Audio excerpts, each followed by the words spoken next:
This isn't your grandma's cancer show. Not your grandma's cancer show.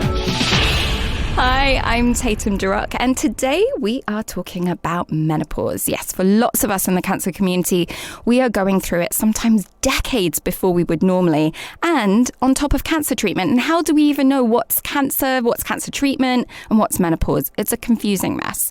So these 3 episodes are going to be about the experience of cancer, and then we're going to have 2 amazing doctors coming in to give us advice and, tell us where to go and what kind of help is out there. So today's episode is about the experience. So we've got Ray, Abby and Rebecca sharing with us a bit about their apprehension about menopause, the impact of it, and what's helped them. I'm so happy to have all 3 of you here with me today on Zoom so I can see your lovely faces. Hi, Ray. How are you doing? Hey, Tatum. I'm good, thanks. How are you? Yeah, really good. What did you kind of understand about menopause? Like, what was your first understanding of what it was or what it entailed?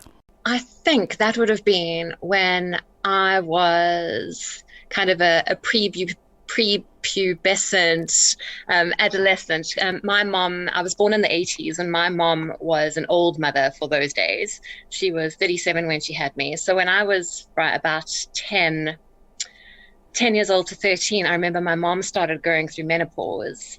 And it was just something that she would chat about and tell me how she was feeling. And we would discuss it with my aunts, her sisters, those kind of tea time conversations. And they were just, all I remember really was hot flushes. Right. That was hot flushes. Mm-hmm. And at that time, I thought I was starting my periods and whatnot. And I just remember thinking, oh my goodness, becoming a woman sounds terrible because there's always something that is happening to your body. So I think I just out of, as a defense mechanism, shelved it. Mm-hmm. And thought, deal with that when I get to it. And honestly, that was how I first became aware of it. And I don't think I really had any interaction with that up until recently. Mm. And so when were you first diagnosed? What was going on in your life? So I was first diagnosed when I was 23. So that was 17 years ago. And I had just finished studying and had literally just started work. And actually, I was diagnosed because my period, I had a really long, heavy period, and I was writing a major exam, and I was bleeding so badly that I couldn't sleep, and I was writing the exam the next day. So I literally went and wrote this 5-hour exam, and then went off to the gynecologist, who thought I had a fibroid at first, and then when I had my first operation, we discovered that it was a uterine sarcoma. So I was young, just starting work, just starting on that next phase of my life. Yeah. Wasn't really paying much attention to my gynecological health. I'd seen my gynae actually 6 months before that because I was quite responsible, which fortunately I had, because otherwise, he wouldn't have noticed this massive growth that had grown so quickly. Yeah, that 6 months, it really is quite fast, isn't it? Yeah. So at that point, was there any disruption to your periods as a result of treatment? So my treatment was I immediately had a hysterectomy. So my uterus was removed, but not my ovaries. Okay. And for me, I was the 3rd woman in South Africa to be diagnosed with this, and the first 2 were in their 60s. And so it was this is a really rare cancer. We need to save your life. Yeah. Yes, you will not be able to have children. Fortunately, I was with my gynecologist, and he, because it was such a rare type of cancer, he actually guided me and looked after me through everything. So I didn't have an oncological consultant at that time, and he looked after me. And I remember him saying to me, we can give you the options that you can get pregnant and have a baby now, but we think that might be risking your life. And at that stage, I'd never I was with my husband at the time, Jeff. We were together, but the idea of starting a family then was just completely, that was never on my agenda. I'd never actually even given real consideration to starting a family or anything like that. So, Hey, you were 23. Yeah. yes, yeah. And my dad was the most pragmatic person. He just said to me, if there's no you, there can never be a baby. We've got to sort you out first. So, yeah, so it was really quick. Within the month, I'd had the hysterectomy, and then, yeah, that was that. So what is it like having a hysterectomy but still having your ovaries? So, what it means is that I don't have periods and that I don't bleed, but I do have all of the hormonal cycles that go along with having periods. So you still get PMS? I do. Wow. I do. So, and this is the scary thing, because my periods as a young adult and a teenager were never regular anyway. So I had no indication of what my hormonal cycles really were. And actually my best indicator was my husband, Jeff, because he would get that look in his eye and he was like, bless him, he was very kind to me. He would often say, do you think that you might have PMS? And that's not what you want to hear from your other half, is it? No. You're like, no, I need to be heard right now. I need to be understood, not asked if I'm PMSing. Wow. But it is true. Sometimes other people do pick these things up before you. I used to pick up PMS from other people. My best friend came home one day and I was crying. This was ridiculous. I was literally eating ice cream, crying at commercials when she came in. And I looked at her and I was like, I just caught your PMS, didn't I? And she was like, yeah, day one. And I was like, damn it. Because I just had mine 2 weeks beforehand. Oh, that's not fair. Totally not fair. But yes, you know, like sometimes there are signs of it that are like definitely arugula. Behavior. Yeah, crying at adverts is definitely Oh. one. Oh, Shane, she's constipated. It's so sad. So you've got your hormones, you've got them in your body, but you don't have periods. No. So then what happened when you received your next diagnosis? So actually the other thing that I think plays a part in my gynecological health is that I have polycystic ovaries as well. So my treatment is basically continual monitoring. So we decided that because sarcomas don't respond to chemotherapy or radiation, we would check my body for any other tumors and whip them out as soon as possible.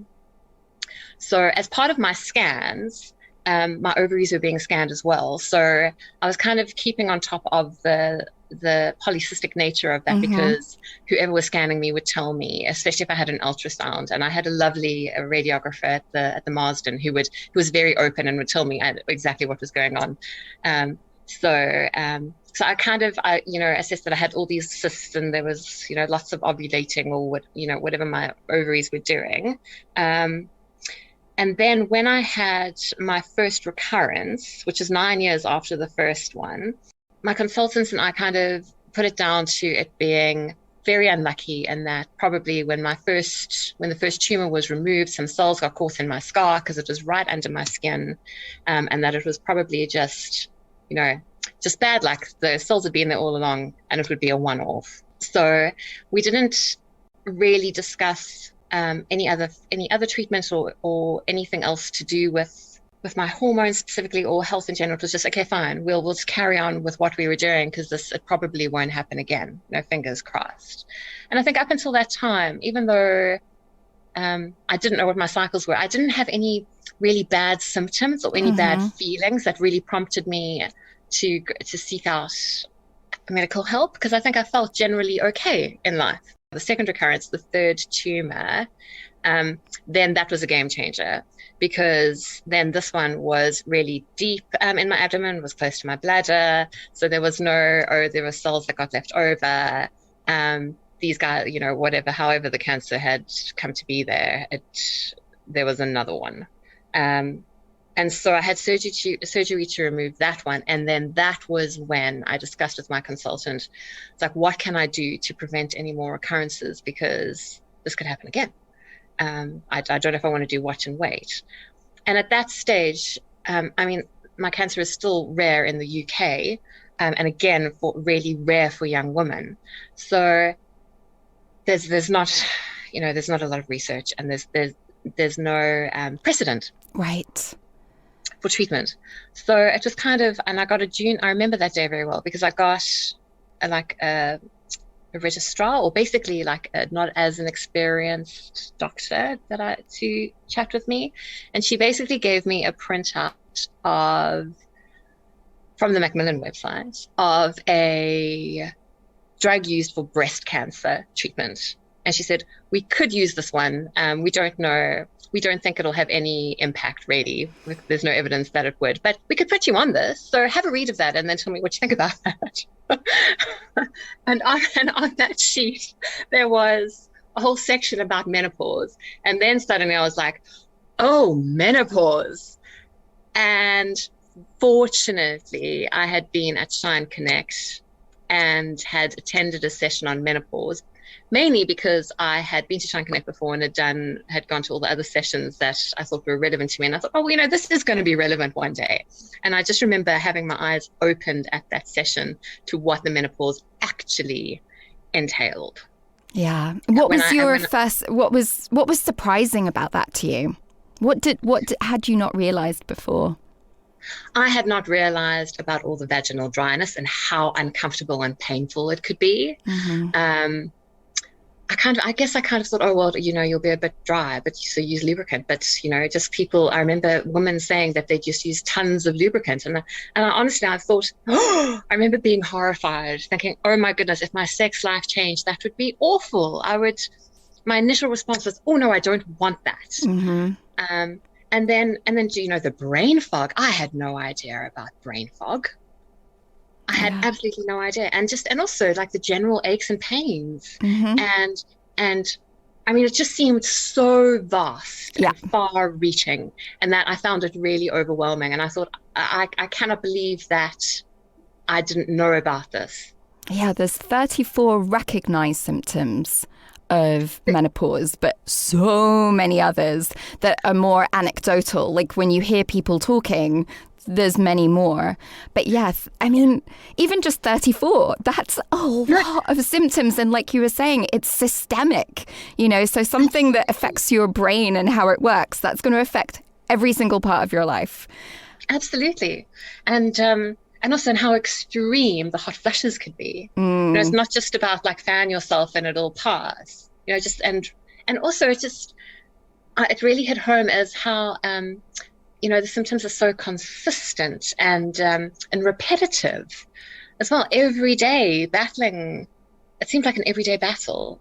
Yeah. And so I remember thinking, wow, okay, that's pretty hectic. So when I saw the menopause, and it was just listed, like 2 lines, you may experience early menopause, and that was it, like no details of what the actual symptoms were or what it was really about.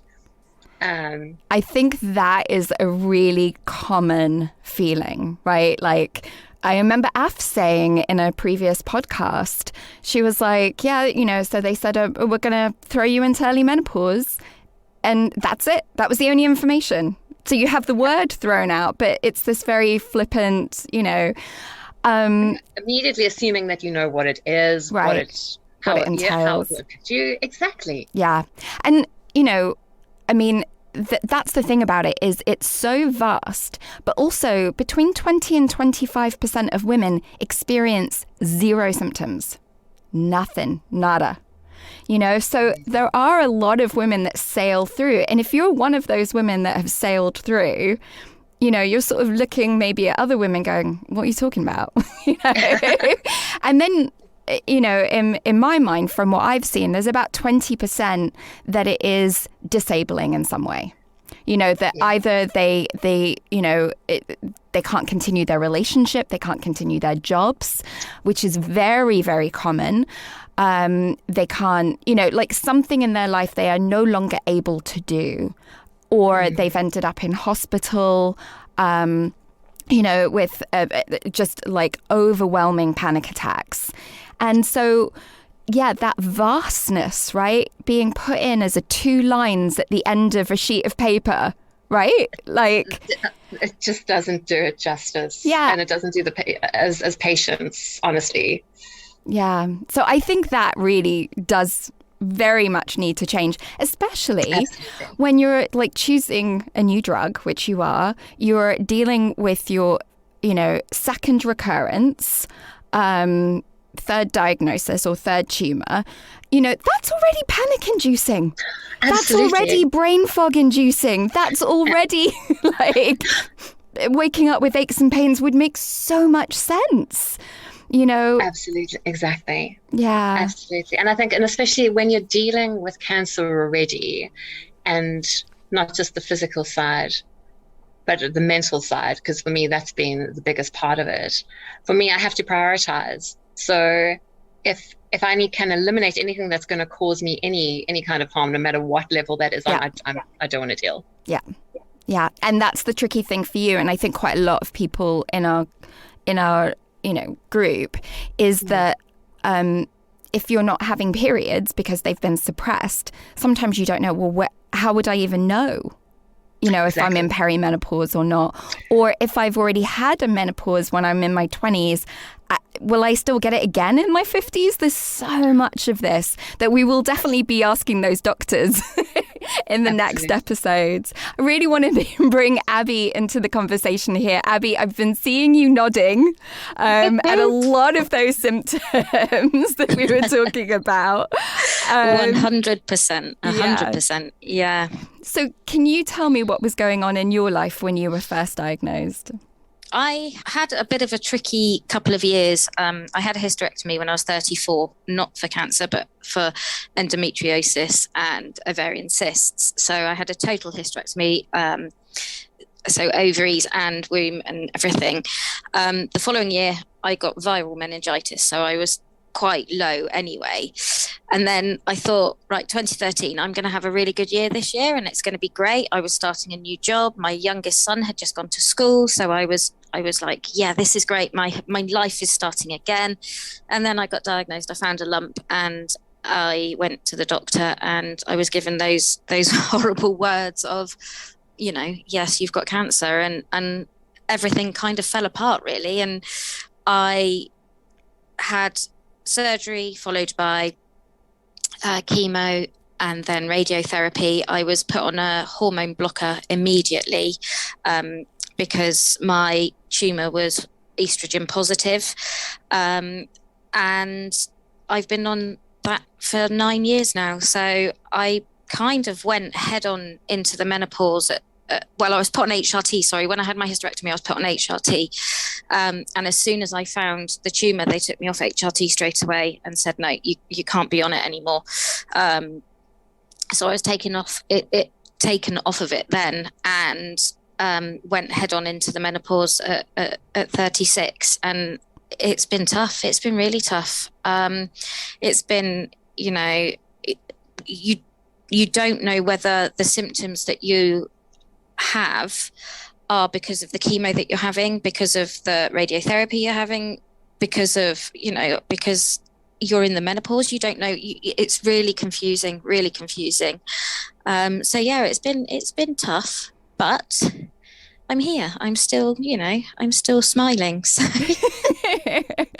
And we love your smile. And just for everyone listening to this, Abby has a gorgeous smile. Oh, Tatum. Yeah, it is really tricky to know where one thing begins and ends. Out of the symptoms that you understand are part of the menopause, what would you say impacts you the most? Probably the lack of sleep, the sleep disturbance, the completely decreased libido. I mean, it's zero. It's, which is really hard. I've also, when I had an allergic reaction to my chemo, so I was diagnosed with fibromyalgia as well, whilst I was having radiotherapy. So the symptoms really overlap with each other. And it's really tricky to know whether it's the fibro that's causing my joint pain or menopause that's causing my joint pain. The weight gain, I've been put on medication to help with my fibro, and it causes weight gain, but also so does the menopause cause weight gain. Yeah. I have hot flushes. Like Ray said, hot flushes are just, sometimes they're unbearable. And you're getting, for instance, getting ready to go out somewhere and you feel like, oh, I'm going out, I feel great. And I may as well have not dried my hair, because by the time I finish getting ready, my hair's wet through anyway. So, and that impacts your mood, that impacts your self-esteem, that impacts, you want to feel nice when you're going out, but you look dreadful. So that's quite tough. Obviously, panic attacks, I think I mentioned panic attacks were a huge thing to start with. I can remember going shopping in Sainsbury's, and I was quite happily just going around the shops, filling up the trolley. Obviously, it's a mission in itself when you've got mobility issues, but if you're feeling okay in yourself and you're doing it, it's fine. I got to an aisle and it was really busy, and I just thought to myself, I can't do this, and I had to leave, and I had to walk out the shop, and I sat in the car and I cried for about, I don't know, 20 minutes, half an hour, for no real reason. I couldn't, there was nothing triggered it. There was nothing that had happened, but I just got that overwhelming sense of, I got to get out. I need to get out. I need space. I need to, I just need to be alone. And that's hell as well. There's, it makes you feel like you're not yourself, doesn't it? Yeah, it does. And it's taken me a long time. I'm coming up 9 years this year of being post chemo, and menopausal, but I am still menopausal. So I've been 9 years of that sort of limbo of, am I menopausal? Am I not? How long does it last? Am I still going to be? What happens? Sorry, I've forgotten where it was. No, that's okay. We all understand that here. It happens to me all the time. Brain fog. You know what? Brain fog. Yeah. A year ago was when I started to become really open about it with people. Because a little bit like you, at that point, it was 9 years for me. And I started just to say, every time my brain blipped, I started to say menopause brain. And it was such a relief. Because I realized for so long, I put more pressure on myself every time that happened. And I was like, oh my God, I don't have control of my brain. And being able to kind of almost, in that moment, name it was really useful for me.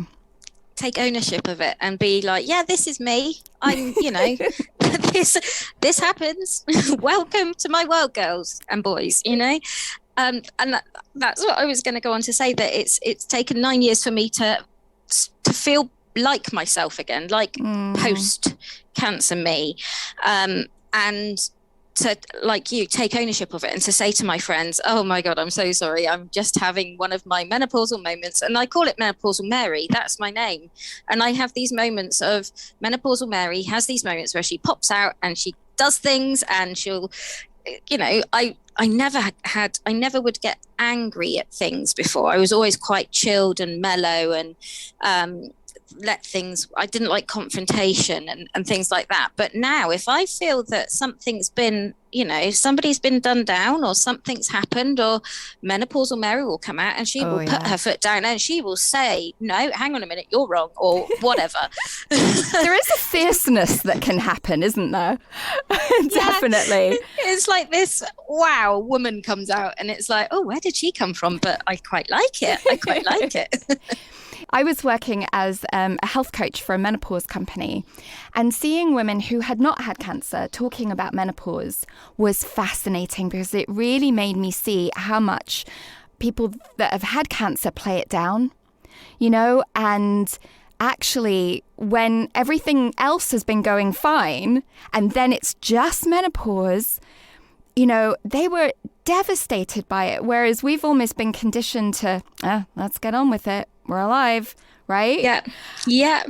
And actually, you know, when something does get into your relationships or changes your mood or changes your capacity to work, that is huge. And Abby, how has that affected your relationship with your husband?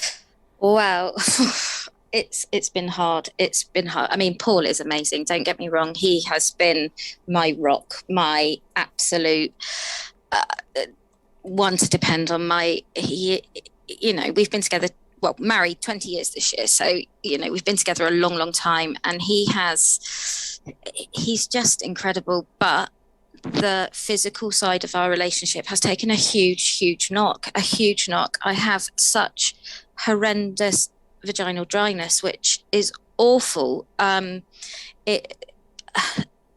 Forgive me if I'm being crude, but sometimes after being to the toilet, if I'm a little not gentle enough, I will cut myself, and it's really, really painful.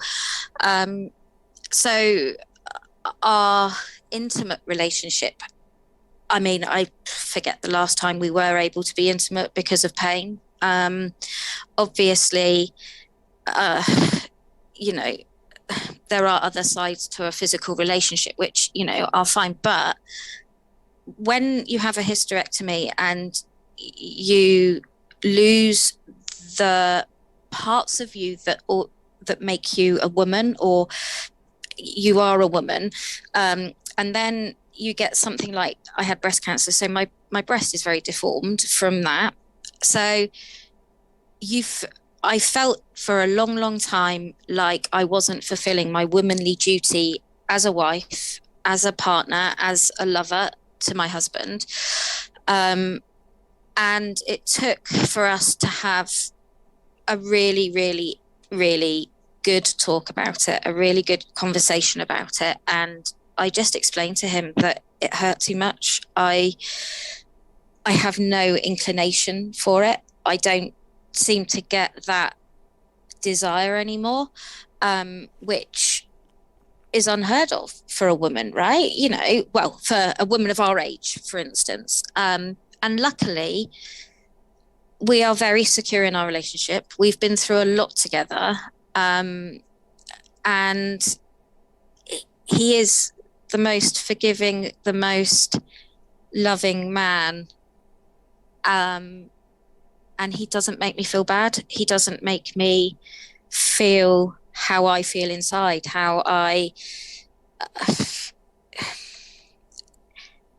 he just copes with it. And I can't ask for any more. But I would like to, instead of just like Ray said, or Angie Tatum as well, you say they tell you you're in the menopause, and they give you this list of symptoms that you may get.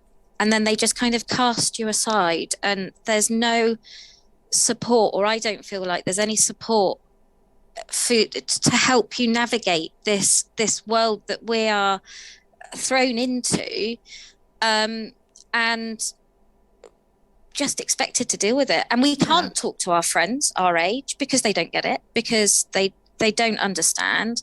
And also our friends and family have been through so much with us. Yeah. And this is, you know, you don't want to add to the list of things that, you know, you're having to deal with. Oh, by the way, also this. Right. It's like one extra thing. And it almost, I know for myself, it almost felt a bit shameful. Like I felt like, why can't I just deal with this? Like, you know, I've run out of my friend's bandwidth, you know, for being able to deal with stuff. And, you know, occasionally I would say something like, actually, the menopause is one of the worst symptoms for me because it's actually the longest lasting and it's the most impact on everything else.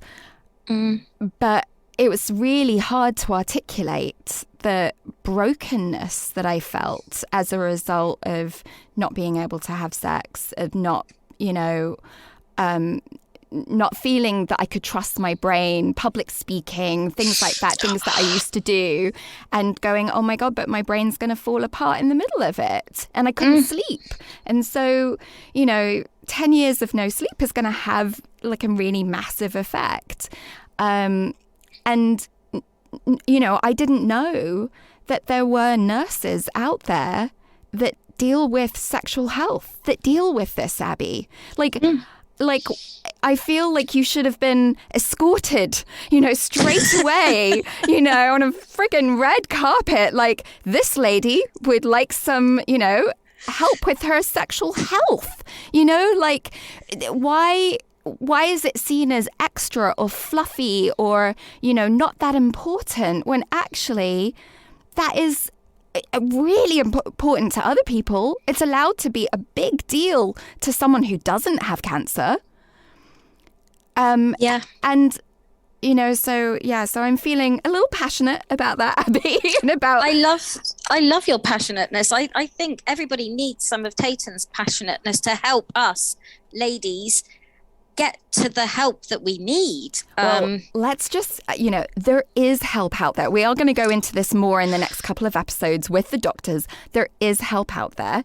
And just sharing my own experience, Abby, I couldn't have penetrative sex for 10 years, and now I can. Oh, hallelujah, there's hope. So I've been sharing that a lot recently because I feel like I wish that someone had shared that with me. And I told this woman recently who burst into tears and said, I was told if you couldn't do it for 3 years, that's it, it was done. She was told that by a sex therapist.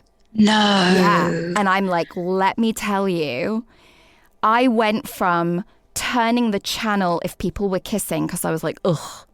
Right? Just not bothered at all. Like, oh, this is really boring. And that's when I realized maybe old people weren't prudish. Maybe they were just bored of it. That's why they don't want to watch it on TV. To now, having a really good time. And, there is help. But unfortunately, I think, we need to be talking so that we can empower each other to be able to get out there and access that help. So Abby, I'm so glad that you shared that today. Thank you. It's been hard. I don't think I could have done this a year ago. I honestly don't think I could have done. I don't think I was in the mental space to do it a year ago. I think having spoken to my husband about it, having sort of, had that conversation and actually just realizing that it is normal, a normal part of, it shouldn't be normal, but it is a normal part of what we have to go through. And yeah, thank you for having me on to talk about it. I really appreciate it. Oh, I'm so glad that you are here talking about it, and I'm so glad that there will be some information coming up that can help, and and some advice. And there's so many products, and I'm just gonna say, I don't know if you've there is topical estrogen, even for people with breast cancer. So wow. I've managed to get that, and. I'm scribbling that down. Yeah. Yes products. They do really good lubricants for sex, and they do a vaginal moisturizer as well. Wow. And they're a really good brand. They're the ones that all the doctors and sexual health clinics, they're all big into yes. It is online as well. The other thing that we talked about in the queer sex episode, but of course, works for any of us, is also basically rehab. So thinking about physiotherapy for your vagina. And so reframing it that way. So sometimes when you haven't had any pleasure from somewhere, when you've had pain for a long time, right, your neurons are connecting pain with that area. So it's starting with, it's starting by starting to get some pleasure there. And they do have vaginal dilators. I didn't get the good ones. There's better ones. I got hard plastic and they were horrible. The best advice I got was get yourself a really good vibrator. And the idea is that you're not necessarily using it in terms of trying to have an orgasm, but that you're bringing blood flow into that area. So the blood flow plumps up the tissues that are becoming thin and shrinking, and that's what causes the little cuts. Right. So it literally can bring blood flow into that area. You could almost sit there and read a book. Like, it doesn't, it could be on the outside, like reading a book, that's your physiotherapy. And then you might start going, that's actually quite pleasurable. Maybe something else might happen here. And then you can venture inside a little bit. But now, between like putting the moisturizer on every day and, maybe even the topical estrogen, you're starting to connect a positive relationship with that area. And that over time is like one of the ways that the nurses will work with you in terms of building up to being able to have some pleasure. That to me is the one thing I want to be able to do is have the life I had back with my husband, that we've not had for a number of years, so that's incredible. And I will be listening to the next ones with the doctors to hear what they say. Excellent. Thanks so much, Abby. And I have Rebecca. Hi. Hi, Ray, and hi, Abby. Hiya. Hi. How's that been hearing from Abby and Ray? Yeah, I think interesting, two sort of different experiences of a similar problem. Different thing. Like, my story is slightly different, but equally maybe similar and different, in some ways. But definitely interesting to hear different perspectives and different experiences about this topic. So, yeah. And have you also felt like the doctors kind of, were a little bit flippant about menopause? Yeah, it was. I don't think, apart from the conversation that when I went to them with some side effects and symptoms, I don't think it has been mentioned really. Like, so I was diagnosed with breast cancer in January 2016, and my breast cancer was hormone positive. I found a lump in my breast, and so that carried on from there. So it was PR positive, and it was like the highest levels of scores in estrogen and progesterone. And so I had a lumpectomy quite quickly, and then I had to have a second operation to remove some lymph nodes, and then I had chemotherapy and then radiotherapy at the end of that.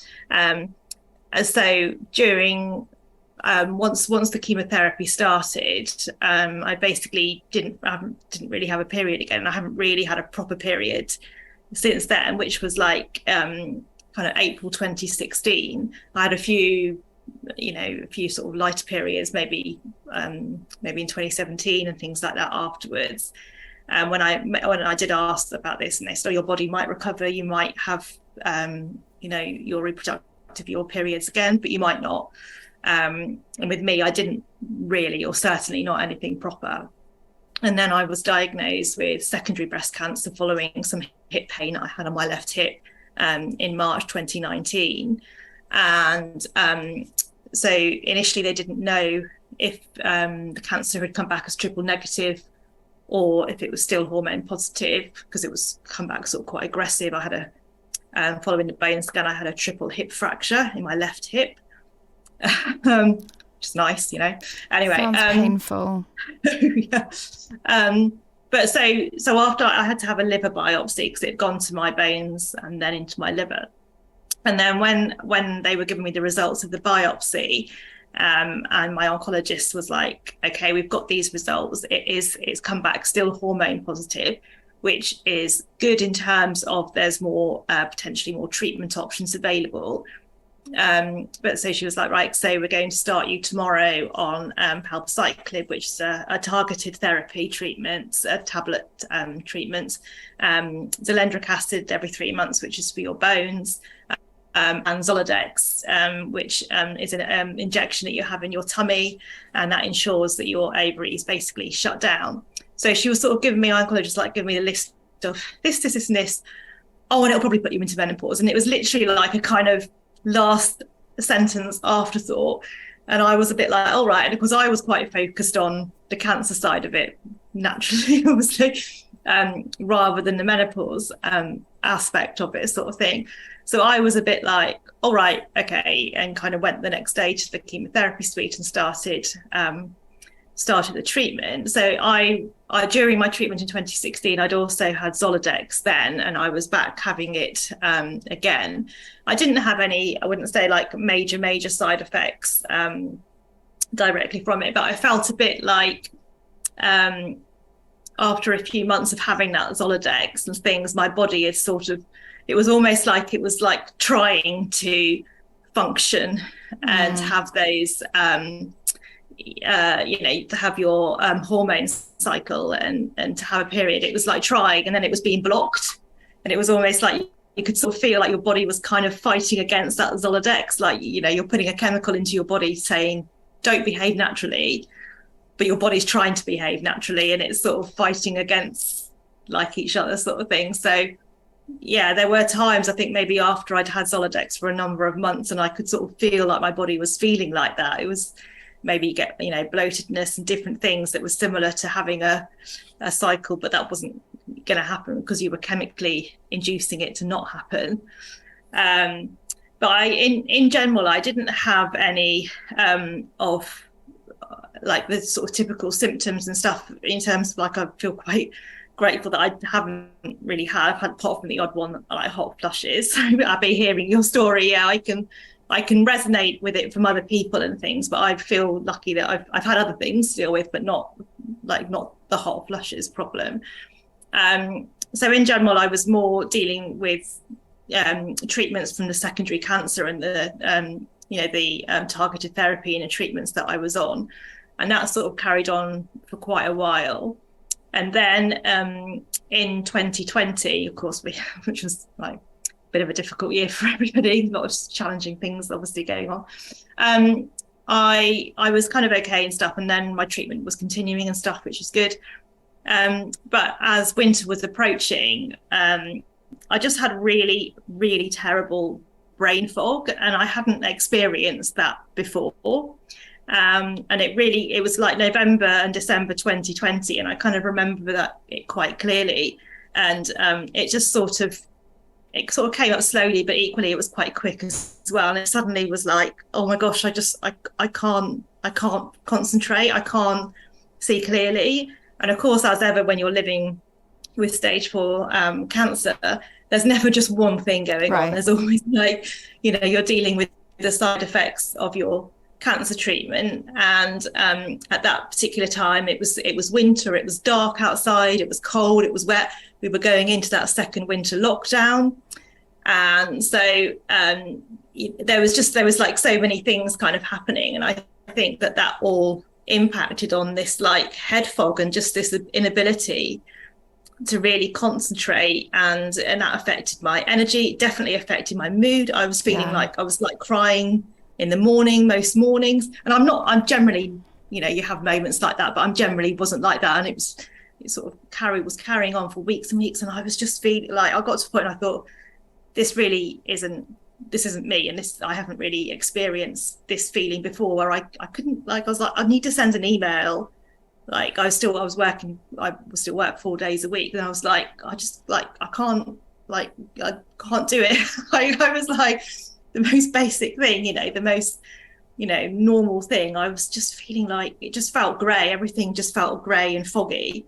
And I just thought, I just can't, feeling like I can't, you know, I can't function. And that affects other things when it's like you're dealing with appointments to do with cancer, or you're dealing the overwhelm, isn't it? Like there's just an absolute overwhelm, and there's just this, the bandwidth to deal with that is just gone. Yeah. Like the kind of patients, and maybe those mechanisms, those support mechanisms that may have normally been there because of what was going on with lockdown, different things, you know, weren't there, you know, in terms of like meeting up with a friend and just having a general moan and chit chat about everything, you know, maybe at that particular point had been, again, you know, sort of taken away from us kind of thing because of the COVID regulations and everything. So all these things. And of course, the other thing was that my appointments with my oncologist had always been on the phone since March because of the regulations and everything. So I contacted them and said, I'd actually like to have a face-to-face appointment. So that was what I did in the December. And I explained to my oncologist, who's very nice, everything that I'd been feeling, and that it was kind of sudden in a way, but equally it had been a build up of lots of things. And she obviously did listen to me and everything, but she was just like, and my question to her was, I said, well, is there anybody that you can refer me, that I can speak to, who's like a menopause and cancer expert, or somebody who's really familiar, even if it takes us 6 months to get that referral? She was like, no, there's nobody in the NHS, there isn't anything.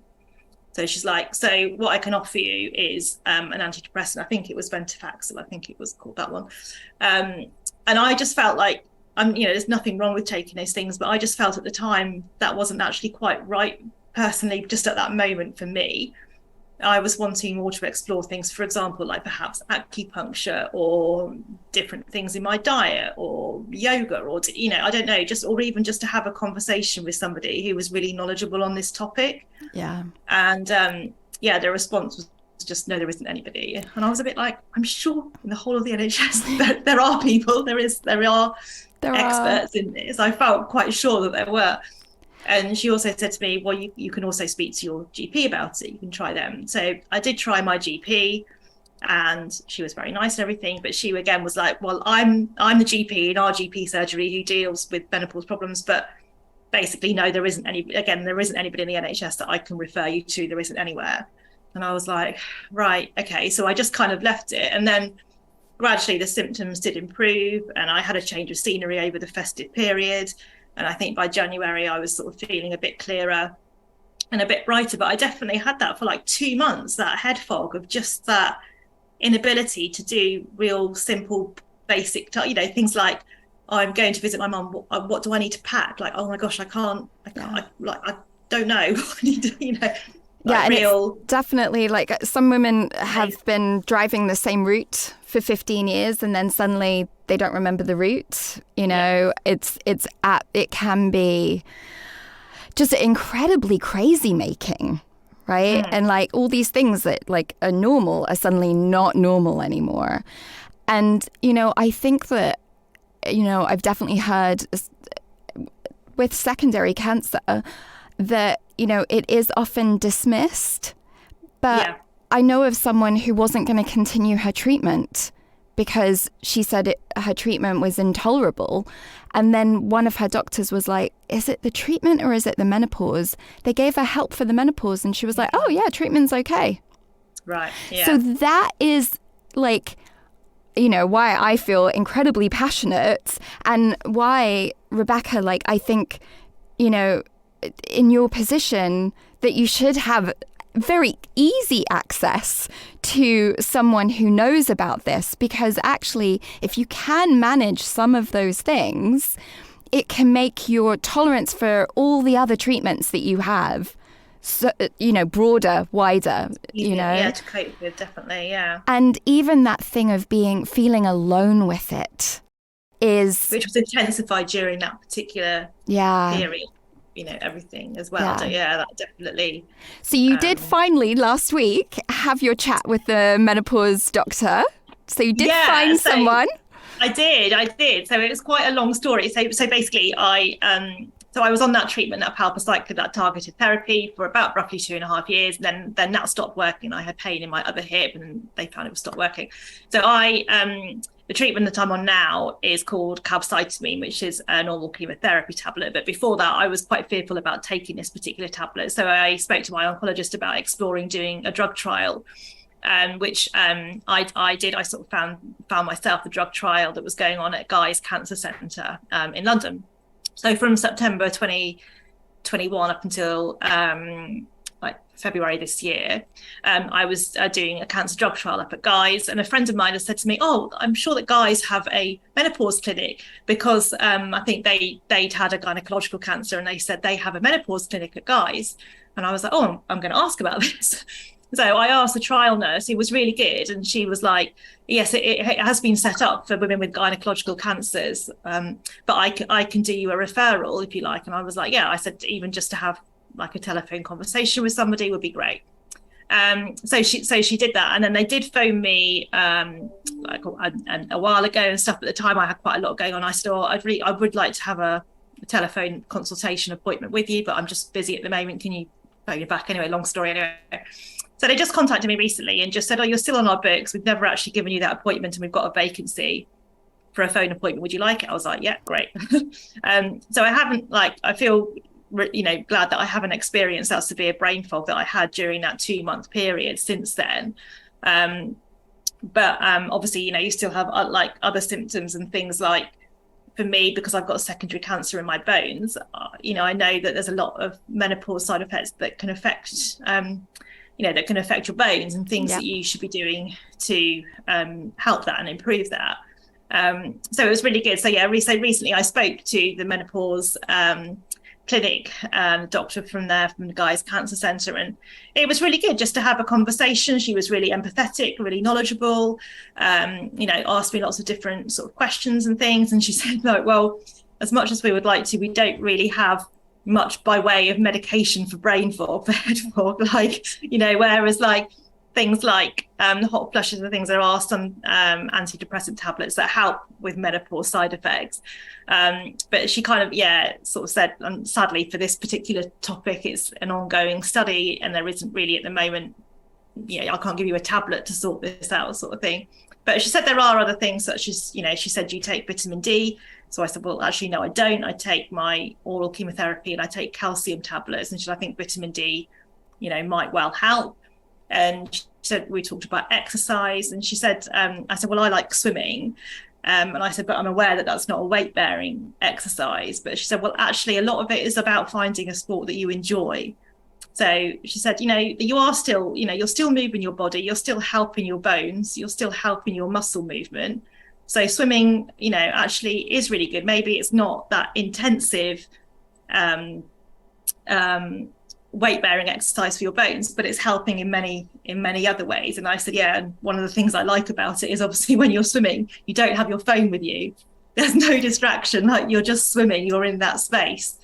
And I find that quite, relaxing and, and quite helpful and things. So, she was really good. Even your face as you were talking about that phone call, there was a relaxation that came across your face. And I think there is something about talking in particular that is really useful with menopause, and this normalizing, this getting some advice, right? Getting some tips so you're not feeling like there's something out there that you just don't know about, right? Even if it is, there's not the exact thing that you would want, just even knowing that and knowing that you've talked to the right person makes all the difference. Definitely. And it's a shame really that, and I don't necessarily want to criticize my medical and oncology team, but I think naturally that's their job, that they're focused on, okay, your blood test results are showing this, your scan results are showing this, we're going to give you this medication for this. But of course, that whole package of things has lots of side effects and implications on many areas of your life. Yeah. So they are doing their job. I'm not saying that they're not, but equally, it's I felt sort of quite sad really that my oncologist, who is obviously a breast oncologist and deals with women frequently, sometimes younger as well these days, and is prescribing medication to put them into effectively a medical menopause, or blocking off your ovaries with the Zoladex and things, but wasn't oh, I know, there's a menopause clinic at Guy's Cancer Centre, it might take 6 months, but I can do you a referral. Yeah, absolutely. And there should be pathways at all stages of cancer to support that, right? Because whether you're in menopause or not, because you don't have periods anymore, because they've been shut down by Zoladex, there are so many questions. And there are hormone receptors in every single part of our body. Every part, in our hearts, in our brains, in our muscles, in our bones, and every single part of your body can be affected by those hormones not being there. So it is a systemic effect, and an emotional one, and a mental one, and a physical one, all the different levels.